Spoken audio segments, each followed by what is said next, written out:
اعوذ باللہ من الشیطان الرجیم بسم اللہ الرحمن الرحیم۔ اللہ تعالیٰ نے جو نعمتیں انسان کو عطا فرمائی ہیں ان کا ذکر پچھلی آیتوں میں چلا آ رہا تھا۔ وہ ذکر آگے کنٹینیوڈ ہے، جو اللہ کی نشانیاں ہیں جن کو دیکھ کر انسان اللہ تعالیٰ کو پہچان سکتا ہے۔ وَهُوَ الَّذِي، اور وہی تو ہے جس نے، الذی کا مطلب ہوتا ہے وہ جو، ہوا کا مطلب ہوتا ہے وہ، تو وہ آیا پھر دوبارہ وہ جو آ گیا، دو دفعہ وہ ہو گیا، اس سے ایمفسس کریٹ ہو جاتا ہے۔ تو وہی تو ہے جس نے سخر البحر، جس نے سمندر کو مسخر کر دیا، لکم انڈرسٹوڈ ہے، پچھلی آیتوں میں آ رہا تھا، تمہارے لیے مسخر کر دیا، تمہاری خدمت میں لگا دیا، تمہیں فائدہ پہنچانے پر لگا دیا۔ کیوں؟ لِتَأْكُلُوا مِنْهُ، تاکہ تم کھاؤ اس میں سے۔ اب جو فائدے ہیں سمندر کے بے شمار ہیں، ایک فائدہ پہلا بیان کر دیا کہ تم کھاؤ اس میں سے، یا تم کھاتے ہو اس میں سے، لحمن ترین، گوشت۔ ترین جو ہے یہ توئیں رے اور واو سے ہوتا ہے، اس کا مطلب ہوتا ہے کسی چیز کا فوراً ہونا، تازہ ہونا۔ تو ترین پھر فعیل کے وزن پر بنتا ہے، ترو تازہ۔ تو تم اس میں سے کھاؤ تازہ گوشت۔ سمندر میں یہ خوبی ہے کہ بے تحاشا گوشت اویلیبل ہوتا ہے، اور جب بھی آپ اس میں سے نکالتے ہیں وہ تازہ گوشت ہوتا ہے۔ قدرت اللہ تعالیٰ کی یہ ہے کہ پانی جو ہے وہ سخت نمکین ہوتا ہے، پینے کے قابل نہیں ہوتا۔ اس سخت نمکین اور کڑوے پانی میں سے لذیذ گوشت اللہ تعالیٰ نے فراہم فرمایا ہے۔ جو اتنی سی بات کو بھی غور کر لے، اس کو یہ سمجھ آ جائے گی کہ یہ قدرت رکھنے والی ہستی ایک ہی ہو سکتی ہے۔ اب یہ جو سمندر کے اندر مچھلیاں تیر رہی ہیں جو انسان کے گوشت کے لیے اویلیبل ہیں، یہ کس نے دی ہیں؟ یہ کون سے داتا نے دی ہیں؟ کون سا خزانوں والا تھا جس نے خزانے بخش دیے اور سمندر کو بھر دیا ان خزانوں سے؟ وہ ایک ہی ہستی ہے، اس میں کسی شریک کا کوئی حصہ نہیں ہے، چاہے وہ لات ہو یا منات ہو یا جیسس ہو یا داتا گنج بخش ہو یا کوئی اور ہو۔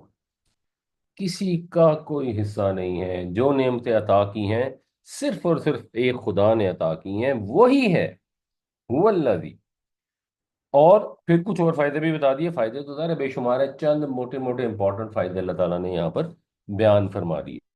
وَتَسْتَخْرِجُوا، اور تم نکالتے ہو، منہو اس میں سے، حلیتن، حلیہ کہتے ہیں زیور کو، تو سمندر میں سے زیور کے لیے موتی نکلتے ہیں۔ ویسے تو جو سپیاں ہوتی ہیں، گھونگے ہوتے ہیں، ان کو بھی لوگ زیور کی شکل میں، جو ان علاقوں کے رہنے والے ہوتے ہیں ساحل سمندر پر، پہنتے اور استعمال کرتے ہیں، مگر موتی تو اسپیسیفکلی سمندر سے نکلتے ہیں۔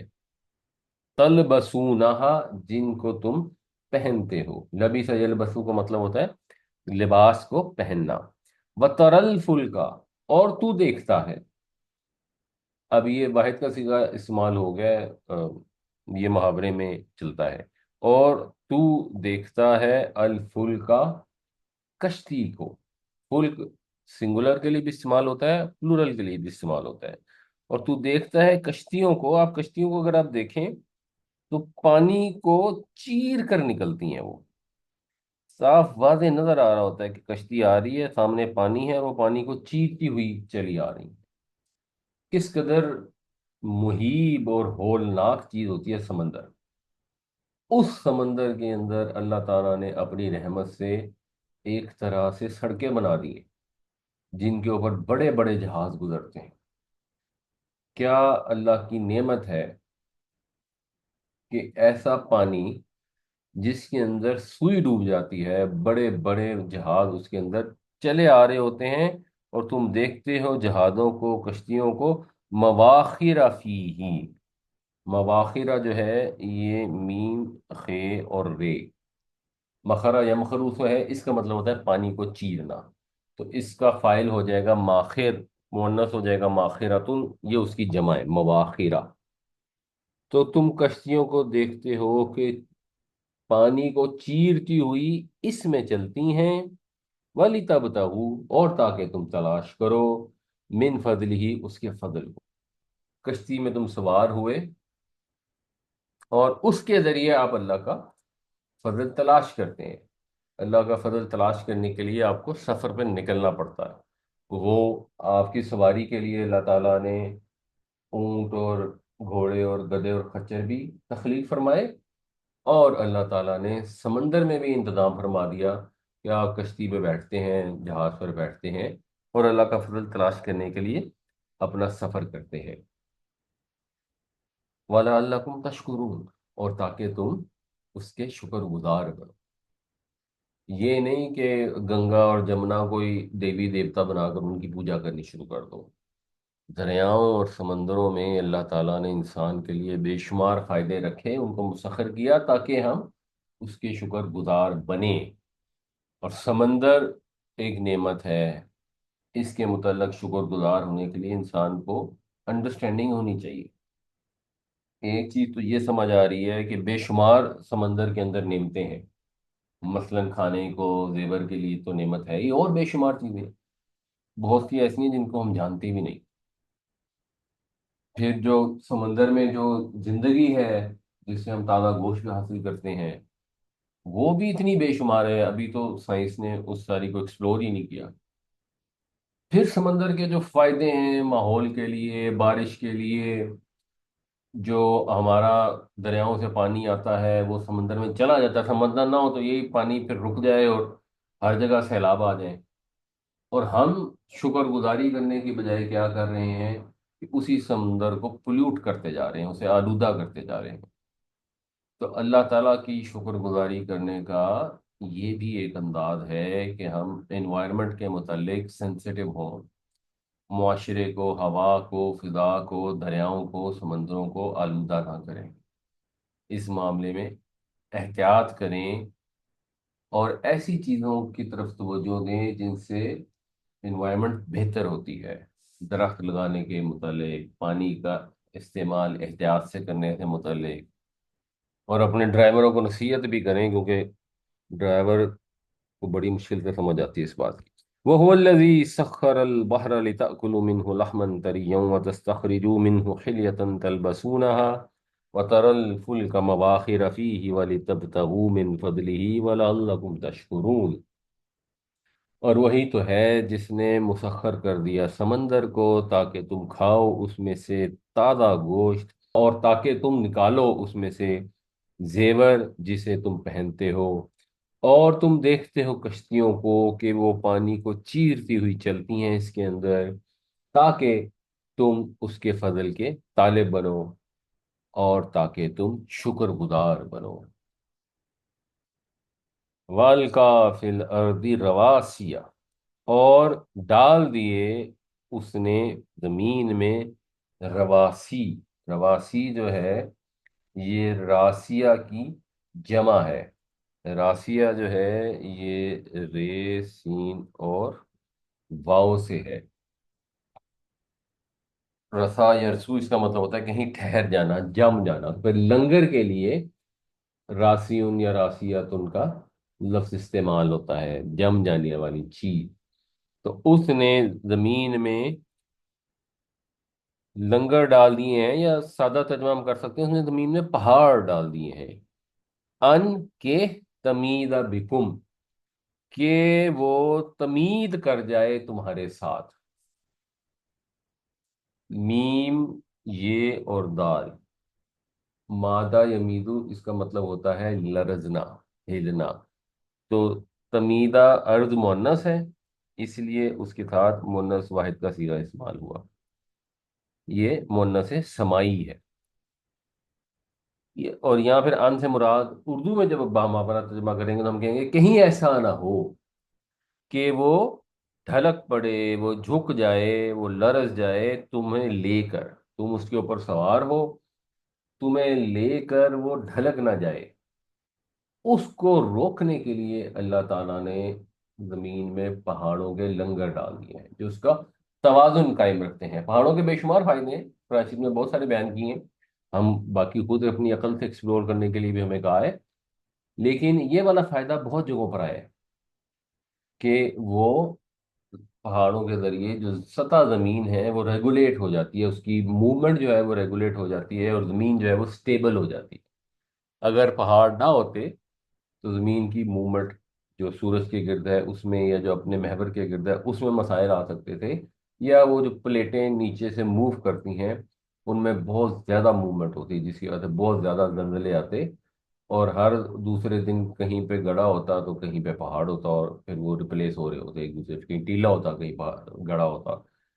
تو یہ فائدہ اپیرنٹلی ایک اس کا جو اب سائنس بتاتی ہے، کل کو سائنس نئی چیز بتا دے گی تو وہ کو بھی پھر دیکھیں گے کہ اس آیت کو، کیونکہ ہم ان آیتوں کے مطلب کرتے ہیں جو ہمیں سمجھ آ رہی ہوتی ہے، موقع کے لحاظ سے جو سمجھ آ رہی ہوتی ہے ہم اس کے ساتھ ہی ریلیٹ کر سکتے ہیں۔ اگر کوئی نئی چیز ریلیٹ کرے گی تو پتہ لگے گا اچھا ہاں اس نئی چیز کے ساتھ بھی شاید یہ الفاظ ریلیٹ کرتے ہیں۔ وہ انہارن، اب یہاں تھا القا، اس نے ڈال دیے زمین میں پہاڑ، اب آگے تھا کہ اس نے جاری کر دی نہریں، اب وہ جاری کا لفظ نہیں ہے، وہ انڈرسٹوڈ ہے، یہ عربی کا سٹائل ہے، اعلیٰ عربی کے اندر اس کو محذوف کر دیا جاتا ہے اور انسان خود سے سمجھ جاتا ہے۔ اور وسبلن، اور راستے، تو جاری کر دی نہریں اور نکال دیے راستے، لعلکم تہتدون، تاکہ تم راہ پاؤ، تاکہ تمہیں راستے مل سکیں۔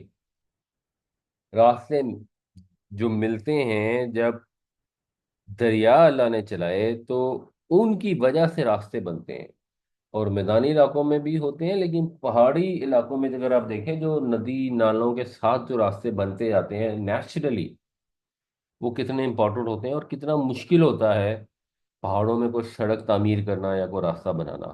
تو بے شمار راستے ایسے ہوتے ہیں جو دریاؤں کے ساتھ یا ندی نالوں کے ساتھ خود بخود بن جاتے ہیں، اور اس کے اوپر لوگ سفر کرتے ہیں اور اپنا راستہ حاصل کرتے ہیں۔ اور ان راستوں کے اوپر اللہ تعالیٰ نے نشانیاں رکھی ہیں، وہ علامات، جن کے ذریعے انسان راہ پہچانتا ہے۔ یہ جو تہتدون ہے وہ راستے سے بھی تہتدون ہدایت حاصل کرتا ہے، رہنمائی پاتا ہے، اور علامتیں بھی ہیں جن سے رہنمائی پاتا ہے۔ ہر علاقے میں مختلف قسم کے لینڈ مارک ہوتے ہیں، جیسے مثلا پہاڑی ہوتے ہیں، جیسے کہیں کوئی دریا ہوگا تو آپ اس کے ذریعے اپنا راستہ پہچانتے ہیں، کہیں اونچے درخت ہوتے ہیں۔ اب یہ میپس آ گئے ہیں، ابھی بھی اگر کبھی میپ کام نہیں کر رہا اور آپ خاص طور سے اگر کسی ایسے علاقے میں ہیں جہاں پر سڑکیں وغیرہ نہیں بنی ہوئی، گاؤں دیہات ہے، تو آپ کوئی لینڈ مارک کو فکس کر لیتے ہیں کہ اچھا یہ بڑا والا درخت ہے، یا یہ ٹیلا ہے، یا یہاں پر وہ ذرا کیچڑ والی جگہ آتی ہے جہاں ہر وقت دلدل سی رہتی ہے، کوئی نہ کوئی نشانی بنا کے، یا یہاں درختوں کا جو اس کے ذریعے پھر آپ اپنا راستہ ڈٹرمن کرتے ہیں۔ یہ بھی اللہ تعالیٰ کی نعمتوں میں سے ایک نعمت ہے۔ اور وبن نجمی، اور ستاروں کے ذریعے ہم یہتدون، وہ راہ معلوم کرتے ہیں۔ اب یہ سٹائل ہے قرآن شریف کا، یہاں پہ مخاطب کے سیغے سے خطاب کیا، یہاں غائب کے سیغے سے خطاب ہو رہا ہے، کہ قرآن کا جو پروز کا سٹائل ہے وہ خطبے کا سٹائل ہے، اس میں مخاطب جو ہے وہ چینج ہوتا رہتا ہے، اور ستاروں کے ذریعے بھی وہ راہ پاتے ہیں۔ یہ بھی آج بھی سمندر میں اور صحراؤں میں ستاروں کے ذریعے انسان جو ہے راستے تلاش کرتا ہے۔ اس ساروں کے اندر جو نشانی ہے، جو انڈرسٹینڈنگ ہے کہ یہ ایک ذات ہے، کہ انسان اگر غور کرے، اپنے وجود پر غور کرے، زمین کو دیکھے، آسمان کو دیکھے، جدھر مرضی نظر دوڑا کر دیکھے، ہر چیز اللہ کے نبی صلی اللہ علیہ وسلم کے پیغام کی تصدیق کرتی ہے۔ کہیں بھی شرک کی، دہریت کی، ایتھیزم کی کوئی گواہی نہیں ملتی۔ ایک حقیر بون سے اللہ تعالیٰ نے بولتا، چلتا، عقل والا، شعور والا انسان بنا کر کھڑا کر دیا۔ پھر اس کی ضرورت تھی تو اس کی ضرورت کے مطابق کیا کیا پیدا کر دیا، بے شمار جانور پیدا کر دیے جن کے بال، کھال، دودھ، گوشت، ہر چیز میں انسان کی ضرورت کے جواب ہے۔ یہاں تک کہ اس کے ذوق جمال، استھیٹکس کا بھی اس میں جواب موجود ہے۔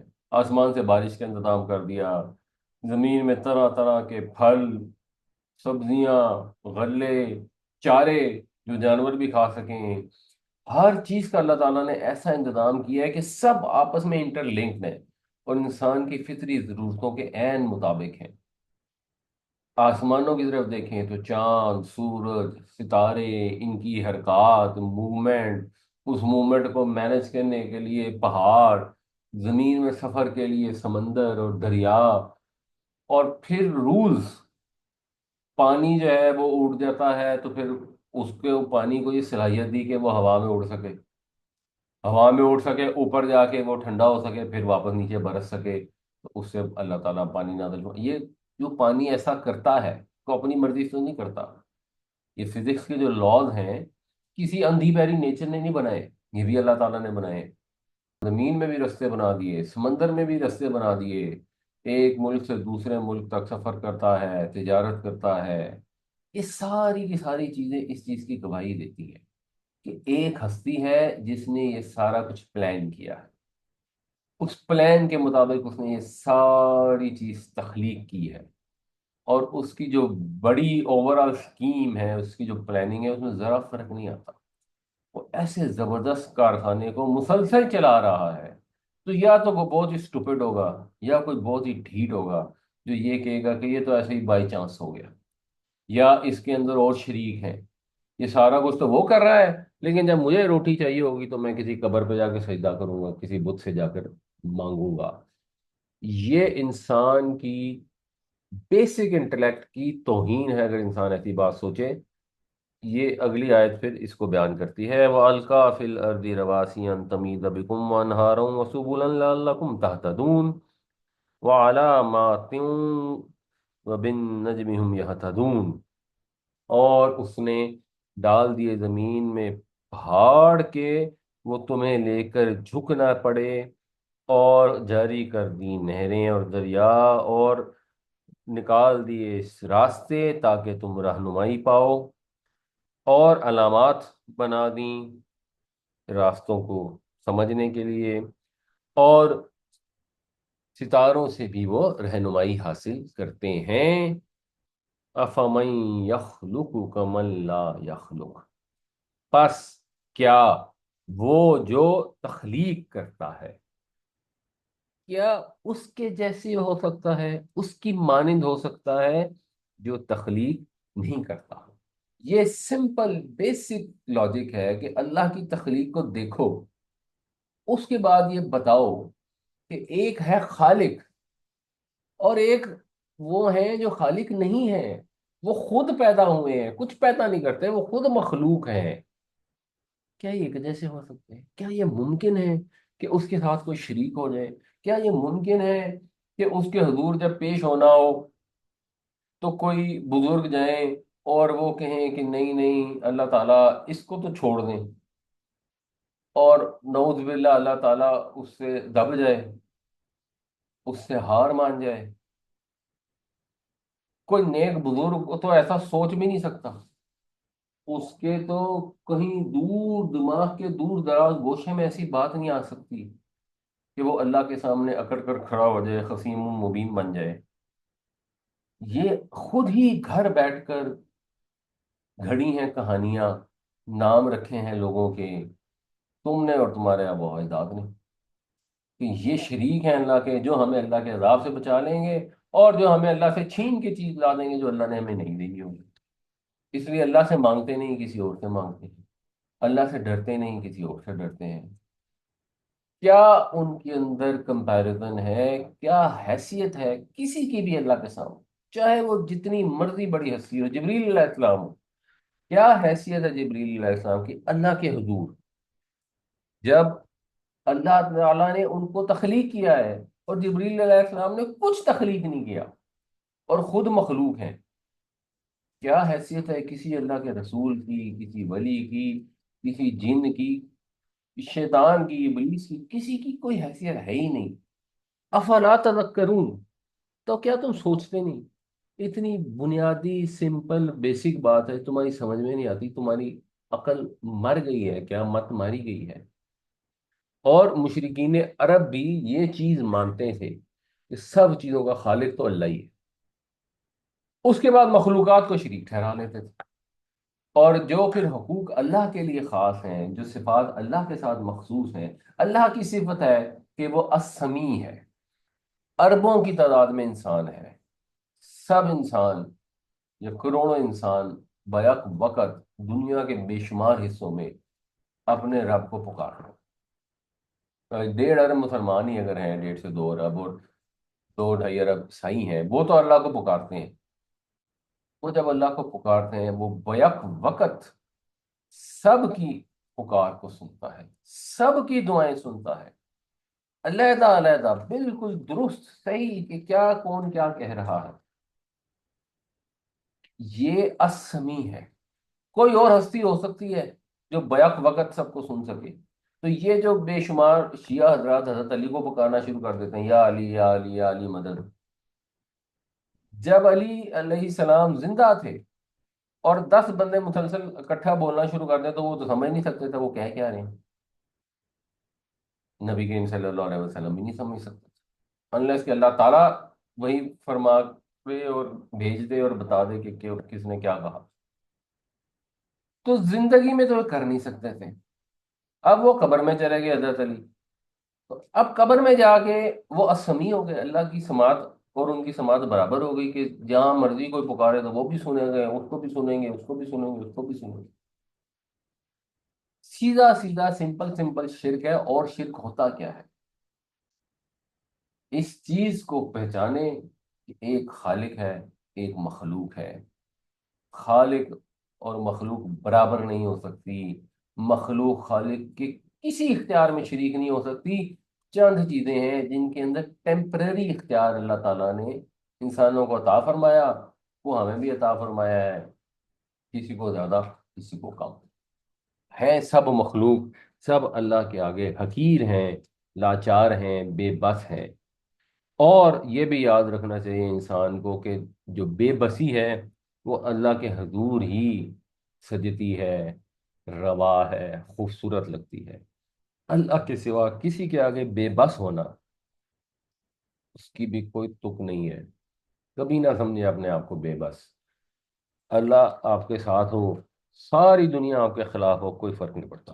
افمن یخلق کمن لا یخلق افلا تذکرون، پس کیا جو تخلیق کرتا ہے اس کی طرح ہے جو تخلیق نہیں کرتا، تو کیا تم سوچتے نہیں؟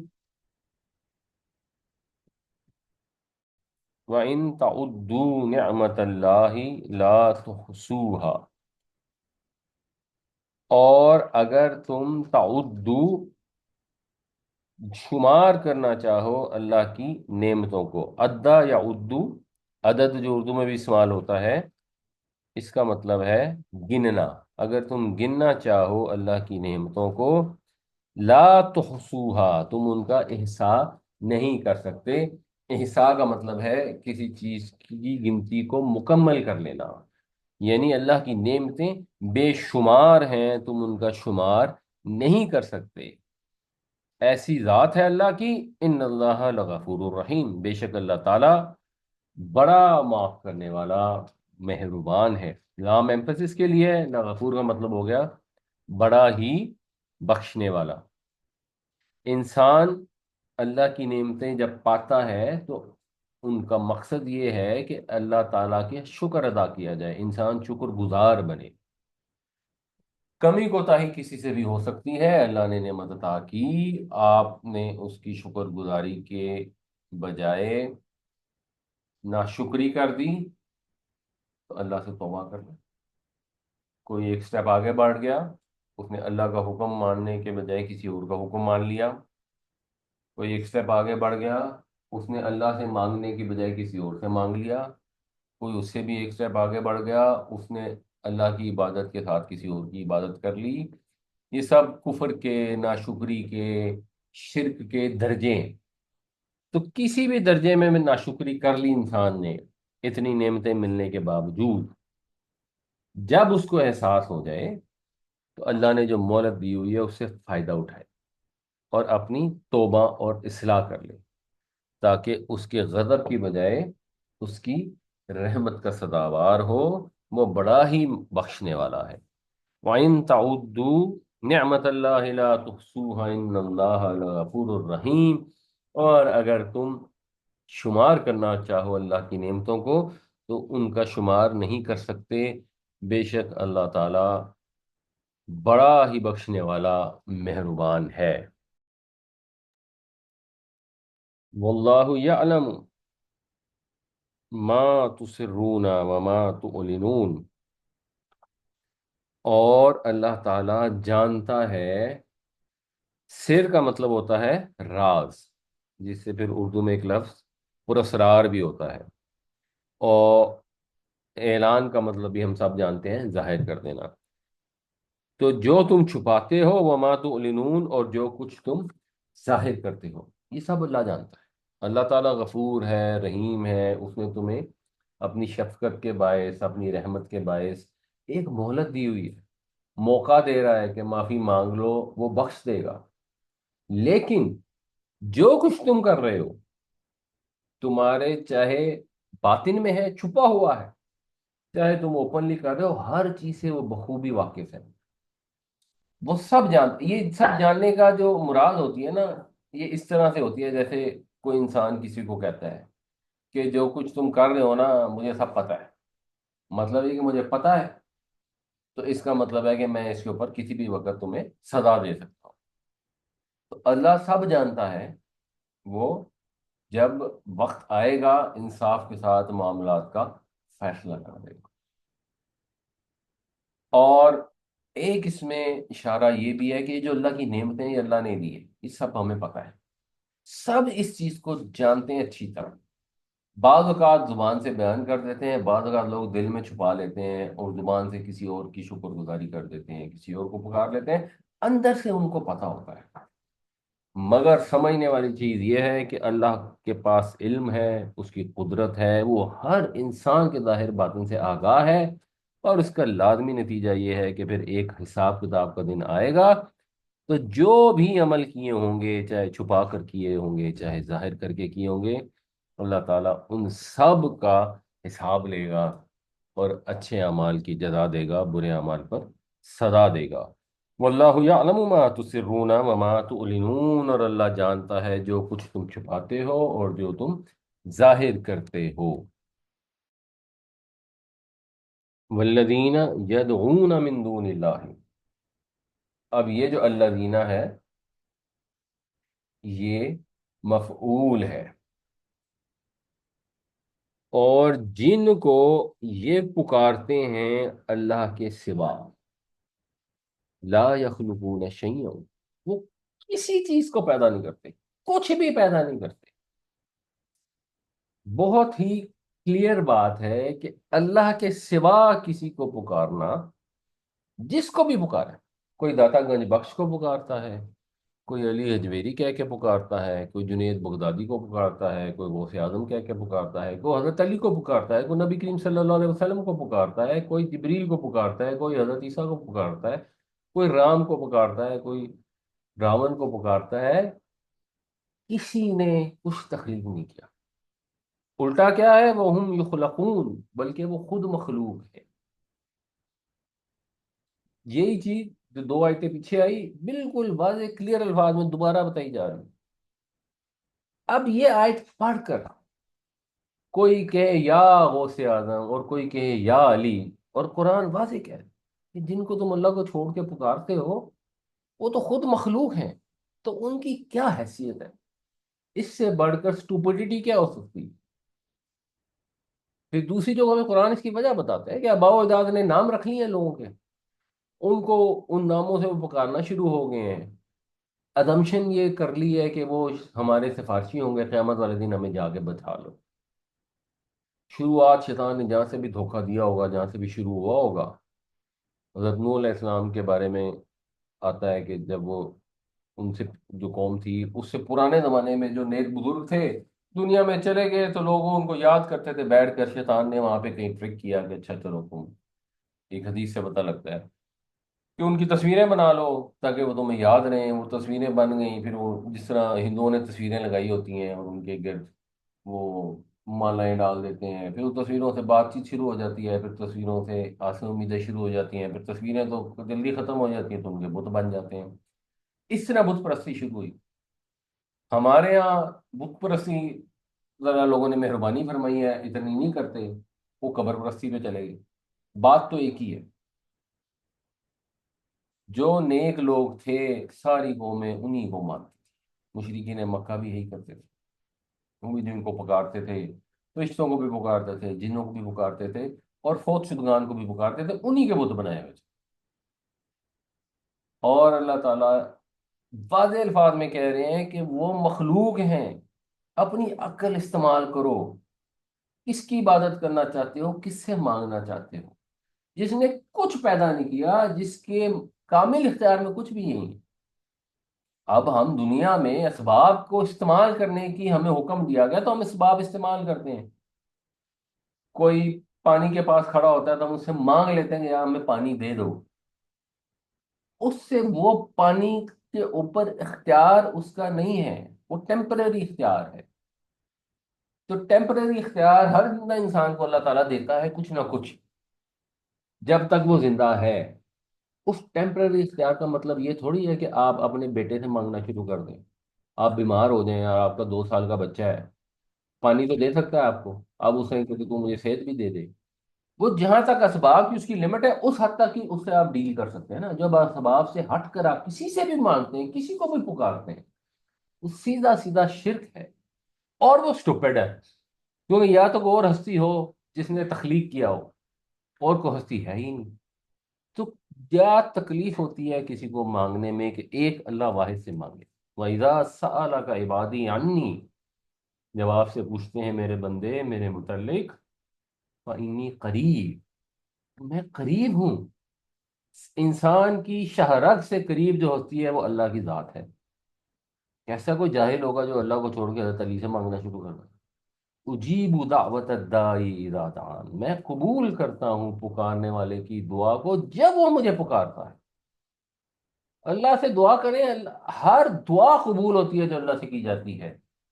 کیسا کوئی جاہل ہوگا جو اللہ کو چھوڑ کر کسی اور کو پکارنا شروع کر دے؟ والذین یدعون من دون اللہ لا یخلقون شیئا وهم یخلقون، اور وہ لوگ جنہیں یہ پکارتے ہیں اللہ کو چھوڑ کر، وہ کچھ تخلیق نہیں کرتے بلکہ وہ خود مخلوق ہیں۔ اور یہ وہ لوگ جو ہے، یہ کیوں یہ استعمال کیا، یہ آگے مزید اس کی کلیئرٹی اگلی آیت میں، اموات غیر احیاء، وہ مردہ ہیں، زندہ نہیں ہیں۔ یعنی یہاں اب بتوں کی بات نہیں ہو رہی، اور فرشتوں کی بھی نہیں ہو رہی، کیونکہ فرشتے جو ہیں وہ تو زندہ ہیں، وہ تو ہم بات نہیں ہے۔ جو شیطان ہیں وہ بھی زندہ ہیں، وہ بھی ہم بات نہیں ہے، جن کو بھی وہ پکارتے تھے۔ غیر احیاء، وہ زندہ نہیں ہیں، مزید اس کے اوپر ایمفسس ہے، یعنی اموات سے بات ہوگی نا، بس مردہ ہیں نہیں، اس کو ایمفسائز کیا گیا ہے، تاکید مزید ہے کہ بالکل بھی زندہ نہیں ہے، بے حس و حرکت ہیں، ان کے اندر اب کوئی زندگی کی رمق نہیں ہے۔ وما یشعرون، اور انہیں اس چیز کا احساس بھی نہیں ہے، ایان یبعثون، کہ وہ کب اٹھائے جائیں گے۔ ان کی کیفیت یہ ہے کہ ٹھیک ہے، جو شہید ہیں ان کو نعمتیں ملنی شروع ہو جاتی ہیں، جو فرعون ہیں ان کو عذاب ملنا شروع ہو جاتا ہے، لیکن وہ تو اللہ کی طرف سے ان کو آ رہا ہے، سزا آ رہی ہے یا جزا آ رہی ہے، مگر ان کو یہ نہیں پتا کہ وہ کب اٹھائے جائیں گے، ان کو علم نہیں، اپنے دوبارہ زندہ ہونے کا علم انہیں نہیں ہے۔ تو جو دنیا میں لوگ موجود ہیں ان کا علم کہاں سے ہوگا؟ ان سے کیسے کسی نفع یا نقصان کی توقع کی جا سکتی ہے؟ اور مراد اس سے بت نہیں ہے، کیونکہ بت تو نہیں اٹھائے جانے، پتھر کی یا لکڑی کی مورتیاں جو ہیں ان کو تو نہیں دوبارہ اٹھایا جانا۔ دوبارہ جن کو اٹھایا جانا ہے یہ وہ غیر معمولی انسان ہیں جو دنیا میں گزرے، تو ان میں ہو سکتا ہے وہ برے بھی ہوں، بٹ زیادہ تر نیک لوگوں کو ہی لوگوں نے اس طرح متعین کیا۔ وہ اولیاء بھی تھے، انبیاء بھی تھے، شہداء بھی تھے، صالحین بھی تھے، وہ دنیا میں اپنا فیض پھیلا کر چلے گئے، اب وہ اموات ہیں، اب وہ غیر احیاء ہیں۔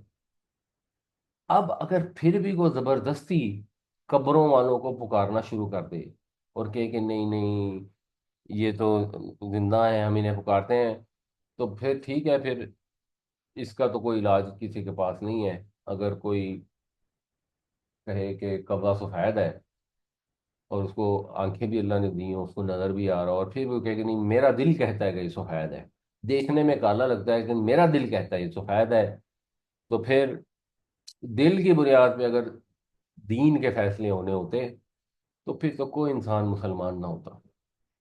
پھر تو جو مشرکین مکہ تھے ان کے دل بھی یہی کہتے تھے، یہ دل ان کے کہتے تھے یہ بت سچے ہیں۔ انسان کوئی کام کرنا جب شروع کر دیتا ہے، اس کی جب اسے عادت پڑ جاتی ہے تو اس کا دل پھر یہی پکارتا ہے، اس کے اوپر اس کا دل جم جاتا ہے۔ وہ آپ کسی عیسائی کو تبلیغ کریں، رات کو وہ خواب دیکھے گا، صبح اٹھ کے کہے گا یہ خواب میں مجھے عیسیٰ علیہ السلام آ گئے، انہوں نے کہا جی تم بالکل سیدھے رستے پہ اسی پہ چلتے ہو۔ کسی ہندو سے پوچھ لیں، اس کا دل پکار پکار کر کہے گا کہ یہ جو پتھر کی مورتی ہے نا، یہ میرے سارے مسئلے حل کر سکتی ہے، یہ مجھے فیض دے سکتی ہے۔ تو یہاں پہ بھی لوگوں کے دل پکارتے ہیں کہ فلاں قبر میں کوئی دے دے گا، فلاں زندہ پی رہے تو وہ اس کی مشکلات حل کر دے گا۔ دل تو کچھ بھی کہہ سکتا ہے۔ انسان کو قرآن نے بار بار بار بار یہ دعوت دی ہے کہ اپنی عقل کو استعمال کرو۔ ہمارے یہاں الٹا ہو گیا، وہ کہتے ہیں عقل تو گمراہ کر دیتی ہے، یہ جو فیتھ کا معاملہ ہے یہ تو یقین سے ہوتا ہے، یہ تو اس میں تو محبت ہوتی ہے، یہ لاجک سے تو ہو ہی نہیں سکتا۔ عقل تو اکثر لوگ استعمال کرتے ہیں اور اکثر گمراہ ہو جاتے ہیں۔ قرآن ایسا کہیں نہیں کہتا، اور قرآن بڑا واضح ہے، یہ ایک نصیحت ہے، اس سے نصیحت حاصل کرنی چاہیے۔ نئی نصیحت حاصل کریں گے تو کسی کا نقصان نہیں کریں گے، اپنا نقصان کریں گے۔ اموات غیر احیاء وما یشعرون ایان یبعثون، وہ مردہ ہیں غیر زندہ، اور ان کو احساس بھی نہیں کہ وہ کب اٹھائے جائیں گے۔ الہکم الہ واحد، تمہارا معبود ایک ہی معبود ہے۔ جن کو یہ پکارتے ہیں اللہ کو چھوڑ کر، اللہ کو چھوڑ کر کسی کو بھی پکاریں گے وہ عبادت ہے۔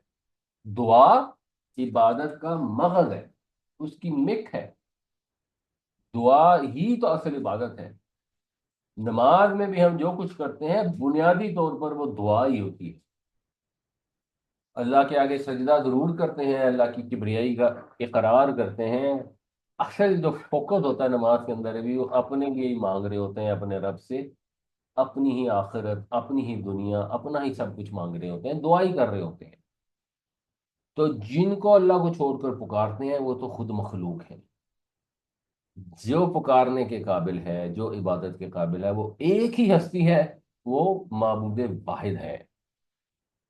کیوں لوگ پکارتے ہیں اللہ کو؟ کیونکہ انہوں نے کرنے ہوتے ہیں غلط کام، غلط کام کرنے ہوتے ہیں، تو آخرت کا جو ایمان ہے وہ غلط کام کرنے سے روکتا ہے۔ آدمی جب بھی کوئی کام کرتا ہے اس کو گلٹ ہوتی ہے، اس کو پریشانی ہوتی ہے کہ اس کا تو اللہ کو جواب دینا پڑے گا، اس لیے بنیادی ریزن یہ ہوتی ہے اس نے اپنے نفس کو فالو کرنا ہوتا ہے، اس لیے وہ شریک ٹھہراتا ہے۔ اچھا ہے، میں نے کام کرنے سے تو باز نہیں آ سکتا، یہ جھوٹ بولنے سے میں بچ نہیں سکتا، یہ فلاں بے حیائی سے تو میں بچ نہیں سکتا، میں کوئی اللہ کے پاس سفارشی ڈھونڈتا ہوں جو میں غلط کام کرتا رہا ہوں، وہاں جا کے وہ میری سفارش کر دے، اللہ تعالیٰ باقی سب کو جہنم میں ڈال دے، میں اس سفارش کے ذریعے جنت میں جاؤں۔ وہ جب آپ سفارش تراشتے ہیں، اپنے ذہن میں گھڑتے ہیں، بنیادی طور پر آپ آخرت کا انکار کر دیتے ہیں، کیونکہ آخرت کا تو مطلب ہی ہے کہ برے کاموں کا برا نتیجہ، اچھے کاموں کا اچھا نتیجہ یہ ہوگا آخرت میں۔ آپ کہیں گے کہ نہیں ایسا نہیں ہوگا، میں کام بھی برے کروں گا اور مجھے ملے گی بھی جنت، تو پھر یہ آخرت پر ایمان نہیں ہے، یہ آخرت کا انکار ہے۔ فالذین لا یؤمنون بالآخرہ، وہ لوگ جو آخرت پر ایمان نہیں رکھتے، قلوبہم منکرہ، ان کے دل منکر ہیں، ان کے دل انکار کرتے ہیں، یعنی ان کے دل پھر اس چیز میں اتنا وقت کے ساتھ راسخ ہو جاتے ہیں کہ اب بات غلط ان کو سمجھ آ رہی ہوتی ہے، عقل سے سمجھ آ رہی ہوتی ہے، دل بھی مان رہے ہوتے ہیں لیکن دل انکار کرنا شروع کر دیتے ہیں، اور پھر ان کی عقل فہم بھی ختم ہو جاتی ہے۔ جب انسان ڈھیٹوں کی طرح کام کرتا چلا جاتا ہے، اپنے آپ کو جسٹیفائی کرنا شروع کر دیتا ہے، تو ہوتا کیا ہے، دلوں پر اللہ تعالیٰ مہر کر دیتا ہے۔ ایک آدمی پولیس میں آیا، پہلا دن تھا، ساتھ والے سپاہی نے کہا بیٹا آجا رشوت لیں، نہیں کہا نہیں میں کیوں رشوت لوں، منہ سے اس نے انکار نہیں بھی کیا تو اس کا ہاتھ آگے نہیں بڑھے گا، اس کو اندر سے جھجک آئے گی۔ جو بالکل سپاہی لیول کے لوگ آتے ہیں، ایک تو ہوتے ہیں نا جو افسر ہوتے ہیں جو سوچ کے اس مقصد سے گئے ہوتے ہیں کہ ہم جائیں گے اور بس چھٹتے ہی رشوت کھانی شروع کر دیں، بٹ سپاہی عام طور پہ جب بھرتی ہوتے ہیں تو ان کے اندر اس سے ایک جھجک ہوتی ہے، تو وہ نہیں ان کا ہاتھ آگے بڑھتا، اس کا دل اس کا دماغ اس کو روکتا ہے، وہ ساتھ والے اسے زبردستی رشوت کھلاتے ہیں، تھوڑا وقت گزر جاتا ہے تو اس کے ہاتھ رواں ہو جاتے ہیں، تھوڑا اور وقت گزر جاتا ہے، پھر تھوڑا اور وقت گزر جاتا ہے اور اس کے دل پر مہر ہو جاتی ہے، پھر وہ چیخ چیخ کے کہتا ہے کہ نہیں یہ تو رشوت نہیں ہے، یہ تو ہمارا حق ہے، اس میں تو ایسی بات نہیں ہے، ہم تو نہیں رشوت کھاتے، اس کے اندر سے حرام حلال کی تمیز ختم ہو جاتی، تو دل بھی انکار کرنا شروع کر دیتے ہیں حق کا، حالانکہ دل سب سے پہلے حق کو پہچان لیتا ہے۔ یہ جب اپنے لوگوں کو ٹرین کرنا ہوتا تھا تشدد کرنے کے اوپر، تو پہلے انہیں چوزے دیتے تھے کہ چوزوں کی گردنیں مڑو، جس سے انسان کے اندر کی جو بنیادی خدا خوفی ہے وہ ختم ہو سکے، پھر وہ اس نوبت میں آتا تھا کہ زندہ انسانوں کے گھٹنوں میں ڈرلیں کر دیتے تھے۔ انسان کے اندر اللہ نے خدا خوفی رکھی ہے، اس کی عقل اس کا شعور پکار پکار کر کہتا ہے کہ اللہ ایک ہی اللہ سے ڈرو، اس کا دل بھی یہی کہتا ہے، پھر انسان ایک کام غلط کرتا چلا آتا ہے، کرتا چلا آتا ہے، کرتا چلا آتا ہے، تو اس کا دل ادھر مائل ہو جاتا ہے اور حق کا انکار کرنا شروع کرتا ہے، اور اس حق کے انکار میں جو سب سے بڑی چیز ہوتی ہے وہ تکبر ہوتا ہے، وہ مستکبرون، اور وہ تکبر کرتے ہیں۔ وہ تکبر کیا ہے؟ سب سے بڑی چیز یہ ہے کہ میرے والد، اس کے والد، اس کے والد، اس کے والد، وہ سارے یہ کام کرتے آ رہے تھے، اگر میرے پردادا حضرت علی سے مانگتے تھے اور میرے دادا بھی حضرت علی سے مانگتے تھے اور میرے والد بھی حضرت علی سے مانگتے تھے، تو اب میں اللہ سے کیسے مانگنا شروع کر دوں؟ اور یہ میں کس منہ سے کہہ دوں کہ علی جو ہے وہ تو اموات غیر احیاء ہیں؟ یہ میں کہہ نہیں سکتا، کیوں؟ یہ تکبر ہے، یہ آپ کی جو آن ہے، جو اپنی ایک آبرو ہے، وہ قرآن شریف میں کیا آتا ہے نا، وَإِذَا قِيلَ لَهُ اتَّقِ اللَّهَ، جب اس کو کہا جاتا ہے کہ اللہ سے ڈر، أَخَذَتْهُ الْعِزَّةُ بِالْإِثْمِ، تو جو اس کی عزت ہے، جو اس کا وقار ہے، جو اس کی انا ہے، جو اس کا گھمنڈ ہے، وہ اسے گناہ کے اوپر جما دیتا ہے، قائم کر دیتا ہے، اور یہ سب میں ہوتا ہے۔ اور نبی کریم صلی اللہ علیہ وسلم سے ایک شخص نے پوچھا، جب حضور نے فرمایا کہ جنت میں کوئی داخل نہیں ہوگا جس کے دل میں ذرہ برابر بھی تکبر ہوگا، ایک تو اس کی روشنی میں اپنے آپ کو بھی دیکھنا چاہیے کہ ہمارے دلوں میں کیا سچویشن ہے۔ تو وہ ایک شخص نے پوچھا کہ یا رسول اللہ، آدمی کو یہ چیز اچھی لگتی ہے کہ اس کے کپڑے اچھے ہوں، اس کے جوتے اچھے ہوں، اب یہ تکبر ہے؟ تو اللہ کے نبی صلی اللہ علیہ وسلم نے فرمایا ان اللہ جمیل یحب الجمال، اللہ تعالیٰ تو خوبصورت ہے، خوبصورتی کو پسند فرماتا ہے، اگر فضول خرچی نہ ہو، اگر لوگوں کے حقوق کی حق تلفی نہ ہو، اگر ہمارے ساتھ ایسا نہ ہو کہ ہمارے ہمسائے میں لوگ بھوکے ہوں اور ہم اپنی خوبصورتی پہ خرچ کر رہے ہو، تو پھر تو مسئلہ ہے، بٹ ادر وائز اگر ہم ریزنیبل اچھے ڈیسنٹ کپڑے پہنتے ہیں، اچھے جوتے پہنتے ہیں، اچھا کھانا کھاتے ہیں، اگر اگر معاشرے میں، ابھی ہمارے معاشرے میں تو ویسے ان اخراجات کو اور ان ڈیکوریشنز کو اور بڑے بڑے گھروں کو جسٹیفائی نہیں کیا جا سکتا، قیامت والے دن جا کر انسان اس چیز کا جواب نہیں دے سکتا کہ ہم نے اتنے بڑے گھر کیوں بنائے تھے۔ نبی کریم صلی اللہ علیہ وسلم کا وہ کیا آتا ہے کہ آپ ایک صحابی تھے اور وہ انہوں نے گھر بنایا اور حضور کو دکھانے لے گئے، تو آپ ناراض ہو کے واپس آ گئے، اور پھر آپ ان سے بات ہی نہیں کرتے تھے، پھر انہوں نے باقی صحابیوں سے پوچھا تو پھر انہوں نے انہیں بتایا کہ جو تم نے اوپر ایک گنبد بنا دیا یہ حضور کو پسند نہیں آیا، تو پھر انہوں نے اس گنبد کو توڑ دیا۔ تو یہ ہم بے تحاشا ڈیکوریشنز کرتے ہیں اپنے گھروں کی، جتنی ضرورت ہے ریزنیبل، یہ بھی نہیں ہے کہ ایک آدمی افورڈ کر سکتا ہے اور بالکل کھڈے میں رہے، یا تو وہ سب کچھ اللہ کی راہ میں دے دے۔ حضرت عمر کے پاس ایک کرتا ہوتا تھا اور اسی کو دھو کے دوبارہ پہن لیتے تھے، تو یہ نہیں تھا کہ اس کے علاوہ انہوں نے مال کے ڈھیر اکٹھے کیے تھے، وہ سب جو تھا وہ اللہ کو ہی دیا ہوا تھا، تو آپ اللہ کی راہ میں دے دیں پھر تو فرق بات ہے، ادروائز اگر انسان کے پاس پیسے ہیں تو ٹھیک ہے، ان کا اظہار اس کے لباس پہ، اس کے رہن سہن میں ہونا چاہیے، جو ایک ریزنبل، اور ہر آدمی سمجھ سکتا ہے ریزنبل کیا ہوتا ہے، ریزنبل حد تک تو اس کو اپنے اوپر خرچ کرنا چاہیے۔ مگر اگر معاشرے میں لوگ بھوک سے خودکشیاں کر رہے ہوں تو جو ہم خرچے کرتے ہیں ہم اس کو جسٹیفائی نہیں کر سکتے۔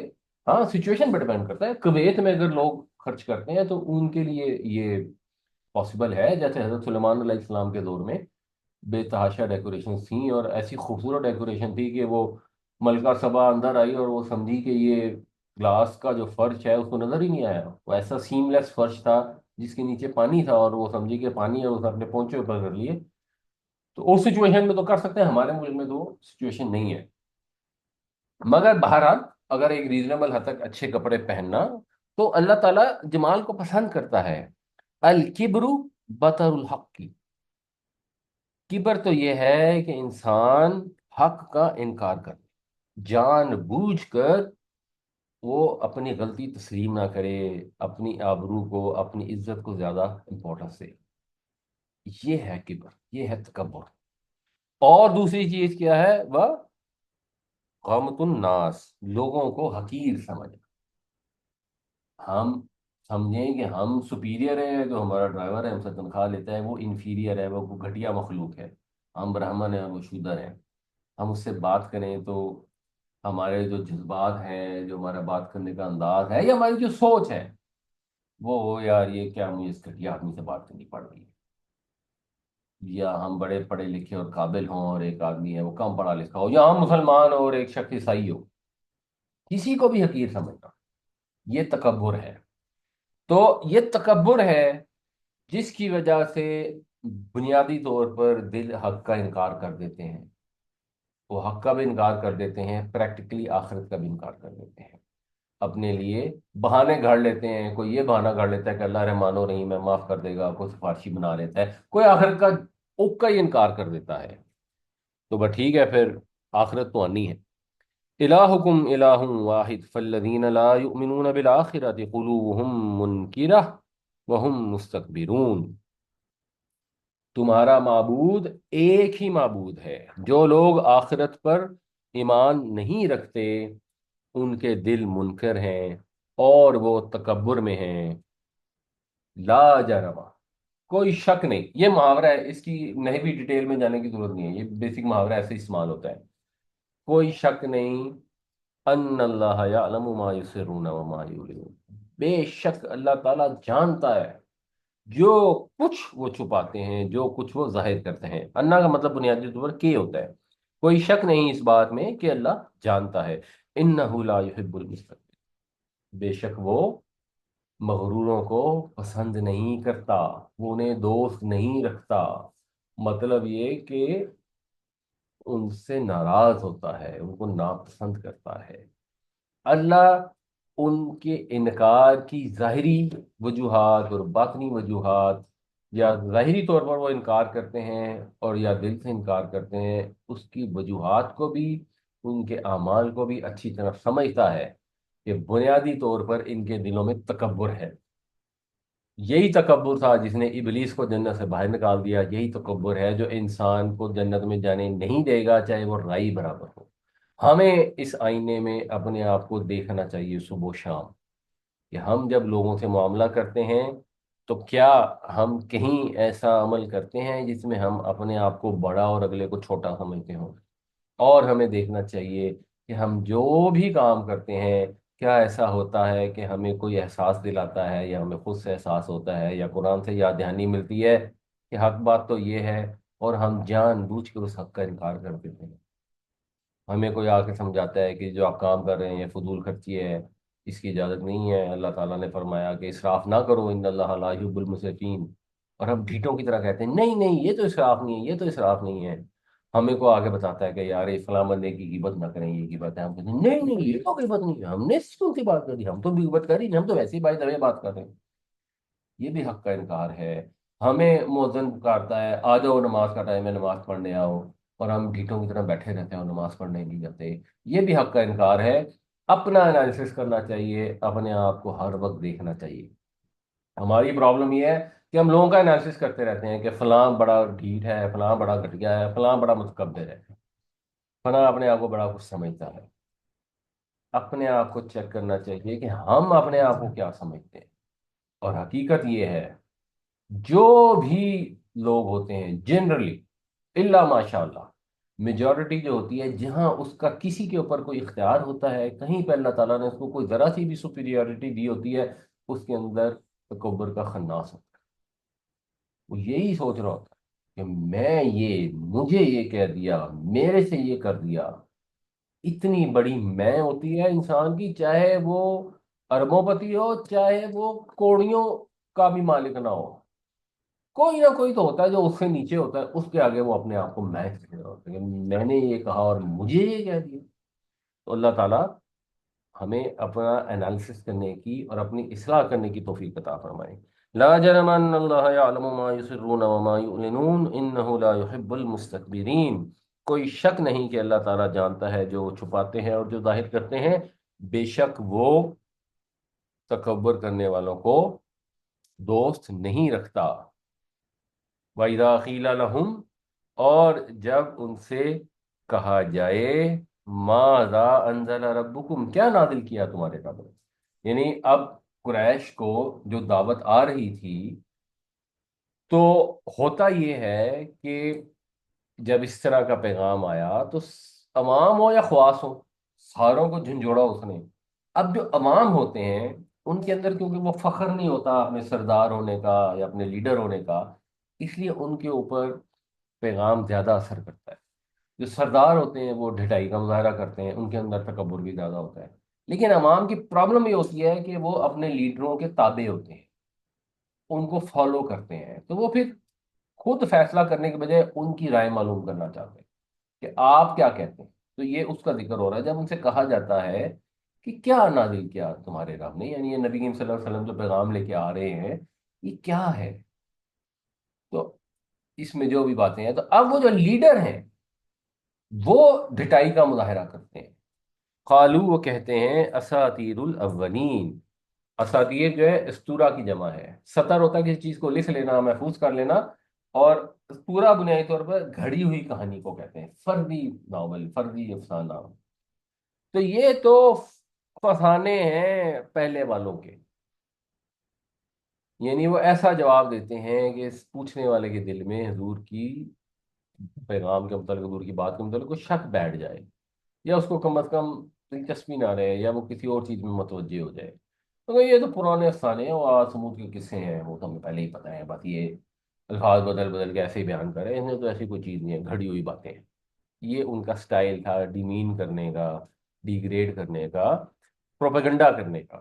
یہ پروپیگنڈا آج نہیں شروع ہوا کہ وہ ٹویٹر کے اوپر پروپیگنڈا ہو رہا تھا ادھر سے بھی اور ادھر سے بھی، یہ ہر دور میں جہاں لوگوں کو موقع ملتا تھا وہ پروپیگنڈا کرتے تھے۔ وَإِذَا قِيلَ لَهُم مَّاذَا أَنزَلَ رَبُّكُمْ قَالُوا أَسَاطِيرُ الْأَوَّلِينَ، اور جب ان سے کہا جاتا ہے کہ کیا نازل کیا تمہارے رب نے، کہتے ہیں کہ یہ پہلے والوں کی کہانیاں ہیں، پہلے والوں کے افسانے ہیں۔